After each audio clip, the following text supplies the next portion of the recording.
جب مجھے ہوش آیا تو میں ہاسپٹل کے ایک کمرے میں تھی۔ ایک نوجوان میرے فولڈنگ بیڈ کے سامنے رکھی کرسی پہ بیٹھا تھا، ٹانگ پہ ٹانگ رکھے۔ جیسے ہی اس نے مجھے ہوش میں آتے دیکھا تو میرے پاس آ گیا، مجھے دیکھ کے کہنے لگا، محترمہ اب آپ ٹھیک ہیں؟ میں خالی آنکھوں سے اسے دیکھ رہی تھی۔ میرے سر پہ چوٹ آئی تھی۔ وہ کہنے لگا، میں آپ سے پوچھ رہا ہوں آپ ٹھیک ہیں؟ میں نے کہا، ہم کو نہیں پتہ۔ میری بات سن کے کہنے لگا، آپ میری گاڑی کے سامنے کیوں آ گئی تھیں؟ شکر ہے کہ آپ کی جان بچ گئی، ورنہ مجھ پہ تو سیدھا کیس ہو جاتا۔ حالانکہ میں خود وکیل ہوں، لیکن ایسے کیس میں خود پھنس جاتا۔ اب ذرا آپ اپنے مرنے کا مقصد بتا سکتی ہیں کہ آپ نے یہ حرکت کیوں کی اور آپ کو میری ہی گاڑی نظر آئی تھی؟ میں نے اسے کوئی جواب نہیں دیا۔ میں نے کہا، ہم کو کچھ یاد نہیں آ رہا، ہمارا سر میں درد ہو رہا ہے۔ یہ سن کے وہ نرس کو بلا کے لے آیا۔ نرس نے ڈاکٹر کو بلایا، مجھ سے میرا نام پوچھنے لگے۔ میں نے کچھ نہیں بتایا۔ بہرحال میرا سامان دیکھا گیا جس میں نکاح نامے کے علاوہ کچھ نہیں تھا۔ وہیں سے شاید انہیں میرا نام پتہ چلا کہ میرا نام ریحام خان ہے۔ وہ نوجوان یہ کہہ کے مجھے اپنے گھر لے گیا کہ میں اس کی کزن ہوں۔ گھر لے کے آیا تو ملازمین تھے، اس کی والدہ تھیں۔ وہ کافی اچھی خاتون تھی۔ کہنے لگی، شکر کرو بچی کی جان بچ گئی، ورنہ دوسروں کو کیس سے نکالنے والا آج خود جیل میں بیٹھا ہوتا۔ وہ نوجوان کہنے لگا، بچی کی جان تو بچ گئی، لیکن بچی کو یاد کچھ نہیں ہے۔ یہ سن کے اس کی والدہ حیرت سے مجھے دیکھنے لگی۔ وہ کہنے لگی، کوئی بات نہیں، کبھی کبھی سر پہ چوٹ لگنے سے وقتی طور پہ انسان کا دماغ کام کرنا چھوڑ دیتا ہے، یاد آ جائے گا۔ وہ خاتون مجھے کمرے میں لے گئی، پھر کہنے لگی، بیٹا تم آرام کرو، زیادہ سوچو مت، جیسے ہی تمہیں یاد آ جائے گا ہم تمہیں خیر سے اور باحفاظت تمہارے گھر تک پہنچا دیں گے، تم پریشان مت ہونا۔ یہ کہہ کے وہ کمرے سے باہر چلی گئی۔ مجھے سب کچھ یاد تھا، میں کچھ بھی بھولی نہیں تھی، لیکن میں یاد رکھنا نہیں چاہتی تھی۔ پورا دن گزر گیا تھا، پتہ نہیں سب لوگ مجھے ڈھونڈ رہے ہوں گے، شاید چند روز تک تو ڈھونڈیں گے اور پھر بھول جائیں گے، لیکن میں کہاں جاؤں گی؟ میں یہاں کب تک بیٹھی رہوں گی؟ یہ لوگ بھی مجھے ساری زندگی تو سہارا نہیں دیں گے۔ میں انہی سوچوں میں گم تھی جب دروازے پہ دستک ہوئی۔ میں نے تو بٹا درست کیا، سر پہ ابھی بھی پٹیاں بندھی ہوئی تھیں۔ دروازہ کھلا تو وہی نوجوان تھا، اس کے ہاتھ میں چائے کا ایک کپ تھا۔ کہنے لگا، آپ نے ناشتہ کیا کرنا ہے؟ مجھے نہیں پتہ تھا، اس لیے میں چائے لے آیا۔ ایک چائے کا کپ اس نے میرے سامنے رکھ دیا، ایک کپ خود اٹھا کے پینے لگا۔ میں اسے دیکھ رہی تھی کہ وہ یہاں کیوں بیٹھا ہے، لیکن وہ مجھے بڑے غور سے دیکھ رہا تھا۔ میں نے نظریں چرائیں، بس 2-3 بسکٹ کھائے اور چائے پینے لگی۔ وہ کہنے لگا، کچھ یاد آ رہا ہے کہ آپ کون ہیں؟ میں نے نفی میں سر ہلا دیا۔ وہ کہنے لگا، ایسا کب تک چلے گا؟ دیکھیں، آپ کے گھر والے آپ کے لیے بہت پریشان ہو رہے ہوں گے۔ نکاح نامے میں سوائے آپ کے نام کے اور کچھ بھی درج نہیں ہے۔ میرا مطلب ہے گھر کا کوئی پتہ وتہ بھی نہیں لکھا ہوا۔ پشاور کا پتہ لکھا ہے لیکن فون نمبر نہیں ہے۔ پشاور میرا آنا جانا ممکن نہیں ہے۔ تو آپ کیا پشاور سے آئی ہیں؟ آپ کے شوہر کہاں ہیں؟ میں نے کہا، ہم کہہ تو رہا ہم کو کچھ یاد نہیں ہے، ہم پشاور جا رہا تھا، کہاں سے آیا ہم کو یاد نہیں ہے کچھ بھی۔ یہ کہہ کے میں نے اپنا سر پکڑ لیا، سر میں تو ویسے بھی درد تھا۔ میں نے کہا، ہم نہیں چاہتا ہم کسی پہ بوجھ بنے، آپ ہم کو کسی یتیم خانے میں چھوڑے آؤ، ہم کو کچھ یاد آئے گا تو ہم اپنا گھر کا خود پتہ کر لے گا۔ وہ کہنے لگا، نہیں، آپ مجھ پہ بالکل بھی بوجھ نہیں ہیں، میں صرف آپ کے گھر والوں کے بارے میں سوچ رہا تھا کہ وہ لوگ بہت پریشان ہوں گے۔ پتہ نہیں آپ نے اتنی بڑی حماقت کیوں کی، خودکشی کی کوشش کیوں کی؟ میں دور سے آ رہا تھا، دیکھا تو آپ پہلے سے ہی کنارے پہ کھڑی تھیں، آپ کے ہاتھ میں بیگ تھا، لیکن جیسے ہی میری گاڑی آگے آئی آپ ایک دم سے میری گاڑی کے سامنے آ گئی۔ مجھے سوچنے سمجھنے کا موقع بھی نہیں ملا، حالانکہ میں نے پوری قوت سے بریک لگائی تھی، لیکن گاڑی پھر بھی آپ کو ہٹ کر گئی۔ وہ تو شکر ہے کہ آپ کی جان بچ گئی، ورنہ میں نے کہا، ہم کو نہیں یاد آ رہا کہ ہم کون ہیں، لیکن ہم کو کھانا پکانا یاد ہے، ہم آپ کے گھر کا کام کر دیا کرے گا، ہم آپ کو بوجھ نہیں ہونے دے گا۔ وہ کہنے لگا، پھر سے وہی باتیں، میں نے کہا تو ہے آپ میرے لیے بوجھ نہیں ہے محترمہ، مجھے آپ کے گھر والوں کی فکر ہے۔ بہرحال میں آپ کو آج شام ڈاکٹر کے پاس لے کے جاؤں گا، آپ جلدی ٹھیک ہو جائیں گی۔ یہ کہہ کے وہ میرے کمرے سے باہر چلا گیا۔ ناشتہ کر کے دوائی کھا کے میں دوبارہ لیٹ گئی۔ دوپہر کو جب میں کمرے سے باہر آئی تو اس کی والدہ ملازمہ سے کھانا تیار کروا رہی تھی۔ ان کا گھر بہت بڑا نہیں تھا، مناسب سا تھا، لیکن والدہ شاید کوئی کام نہیں کرتی تھیں، صرف ملازمہ سے ہی سارے کام کرواتی تھیں۔ مجھے دیکھ کے کہنے لگی، بیٹا تم آرام کرتی؟ میں نے کہا ہم کمرے میں رہ رہ کے تنگ آ گیا ہے۔ وہ کہنے لگی چلو کوئی بات نہیں، آؤ ہم بیٹھ کے باتیں کرتے ہیں۔ وہ مجھ سے ادھر ادھر کی باتیں کرنے لگیں۔ ان کی ایک بیٹی تھی جو شادی ہو کے دبئی جا چکی تھی، بیٹے کے لیے وہ رشتہ ڈھونڈ رہی تھی۔ باتوں باتوں میں مجھ سے بھی میرے بارے میں پوچھنے لگی، لیکن میں بہت محتاط ہو چکی تھی، میں نے کچھ بھی نہیں بتایا۔ مجھے ایک اچھا ٹھکانہ مل گیا تھا، اس لیے میں نہیں چاہتی تھی کہ یہ مجھ سے کھو جائے۔ وہ نوجوان کافی باتونی تھا، اوپر سے وکیل بھی تھا، اور اتنا تو میں بھی جانتی تھی کہ وکیل کا کام ہی باتیں کرنا ہوتا ہے۔ گھر آ کے وہ مختلف قسم کے کیسز بھی ڈسکس کرتا تھا۔ میرے سر کی پٹی اتر چکی تھی، لیکن ڈاکٹر پھر بھی مجھے ہر ہفتے بلاتا تھا۔ وہ مجھ سے چند سوال کرتا اور پھر اس نے ایک سائیکالوجسٹ کا نام لکھ کے حماد کو دے دیا۔ اس وکیل کا نام حماد تھا۔ کہنے لگا آپ اس کو دکھائیں، یہ لڑکی ٹھیک ہو جائے گی۔ لیکن میں ڈر رہی تھی، پتہ نہیں وہ ڈاکٹر مجھ سے کیسے کیسے سوال پوچھتا، کہیں میرے منہ سے سچ نہ نکل جاتا۔ اس ڈاکٹر نے 3 دن کے بعد بیٹھنا تھا۔ ہم گاڑی میں واپس آ رہے تھے تو میں نے حماد سے کہا، کیا آپ لوگوں پہ بوجھ ہے؟ اس نے ایک نظر مجھ پہ ڈالی، پھر کہنے لگا بالکل بھی نہیں۔ میں نے کہا پھر آپ یہ کیوں چاہتا ہے کہ ہمارا یادداشت واپس آ جائے؟ میری یہ بات سن کے اس نے برجستہ مجھے دیکھا، کہنے لگا کیوں آپ نہیں چاہتی؟ میں نے نفی میں سر ہلایا۔ اس نے بڑی حیرت سے مجھے دیکھا، کہنے لگا کیوں نہیں چاہتی؟ میں نے کہا ہم کو پتہ ہے ہمارا ماضی اچھا نہیں تھا۔ کہنے لگا یہ آپ کیسے کہہ سکتی ہیں؟ میں نے کہا بس ہم کو لگتا ہے، ہمارا دل کہتا ہے، ہم آپ کے گھر میں کام کر سکتا ہے، بس ہم کو اپنا عزت کا حفاظت چاہیے۔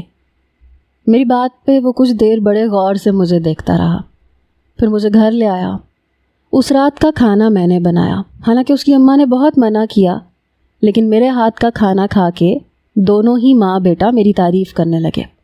وہ کہنے لگا ریحام آپ کھانا بہت مزے کا بناتی ہیں، اور پتہ ہے اچھا اور مزیدار کھانا میری سب سے بڑی کمزوری ہے۔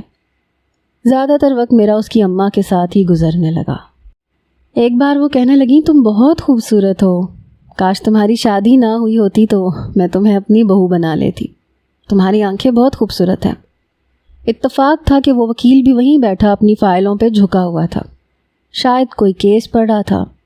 اس کی عادت تھی اپنے کمرے میں نہیں بیٹھتا تھا جب تک اس کی والدہ سونے کے لیے نہیں چلی جاتی تھیں۔ وہ ساتھ ساتھ اپنا کیس پڑھتا رہتا، اپنی ماں سے ڈسکس بھی کرتا رہتا، باتیں بھی کرتا رہتا۔ یہ بات سن کے وہ مسکرایا، اپنی ماں سے کہنے لگا ویسے اگر آپ کو یہ اتنی ہی پسند ہے تو آپ اسے بہو بنا سکتی ہیں، کیونکہ اس کا نکاح نامہ میں دیکھ چکا ہوں، اور اس نکاح نامے کے مطابق ریحام شادی شدہ نہیں ہے۔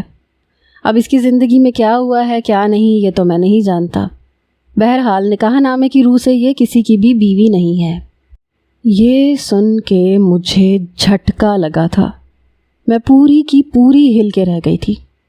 یہ کیسے ہو سکتا تھا؟ میں پھر سے ذہنی انتشار کا شکار ہوئی۔ میں نے کہا تم یہ کیسے کہہ سکتا ہے تم؟ وہ کہنے لگا وہ میں آپ کو تب بتاؤں گا ریحام جب آپ کو سب کچھ یاد آ جائے گا، جب آپ مجھے ساری حقیقت بتائیں گی تو پھر میں آپ کو بتاؤں گا کہ یہ کیسے ہو سکتا ہے۔ اب جب تک آپ کو کچھ یاد نہیں آتا تب تک آپ کے لیے اتنا کافی ہے کہ آپ کسی کے بھی نکاح میں نہیں ہیں، نہ قانوناً نہ شرعاً۔ اس کی والدہ بھی حیران تھی، کہنے لگی کیا بولے جا رہے ہو؟ تم نے خود کہا تھا کہ اس کا نکاح نامہ اس کے کپڑوں میں سے نکلا ہے۔ وہ کہنے لگا ہاں کہا تو تھا، نکلا تھا، لیکن اس پہ جو الفاظ لکھے ہیں ان کی رو سے ان کا نکاح اس شخص کے ساتھ ہوا ہی نہیں ہے۔ کیوں نہیں ہوا اس کا جواب میں آپ کو تب دوں گا جب ریحام کی یادداشت واپس آ جائے گی۔